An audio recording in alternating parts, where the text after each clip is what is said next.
coaching thought for the day.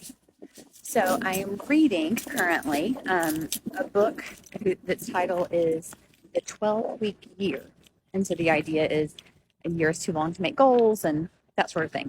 But it's about productivity and goal setting. And in the book, it talks about the difference between having an interest in something and being committed to something.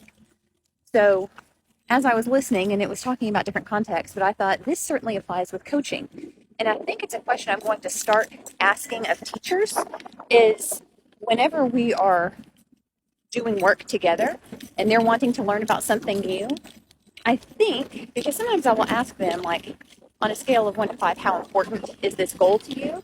But I think I'm going to start revising that question and asking them, is this a goal that you are interested in or that you are committed to? Because the idea in the book is there's a big difference between those things. If you're interested in something, you're maybe curious, you're, just wanting a little information, but you are not committed to it. You are not going to, when things get tough, you're going to quit if it's something that you're just interested in. So that's just my coaching thought for today and how that might be useful in coaching situations with teachers.